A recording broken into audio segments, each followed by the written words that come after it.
Sir Espin Mark Anthony, JL, what is the most memorable and funny that happened to you in UL? Huh.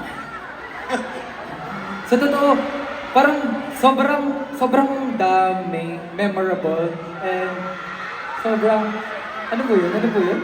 Ah, siya po yun. Alam mo, thank you po sa pagtanong ko. And to be honest po, sobrang dami pong memorable tsaka funny memories po na nangyari po. But feeling ko po, mamimili ako, wait lang. Doon nadapa ako!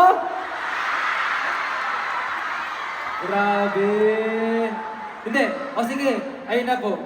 Hindi, pero eto, guys. O ito ha, mag-explain ako guys.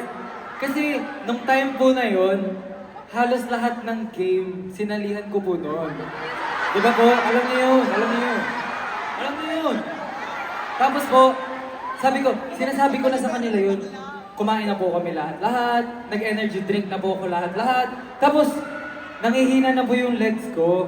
So sabi ko po, kung madadapa ako, ay, kung madadapa po ako, syempre po pag nadapa ka po, gagapang po ba ako pataas? Eh di mas nakakahiya po yun. Eh di mas nakakatawa po siya. So predicted ko na po yun na madadapa ako guys. Kaya gumulong po ako. Bakit kayo sumisigaw?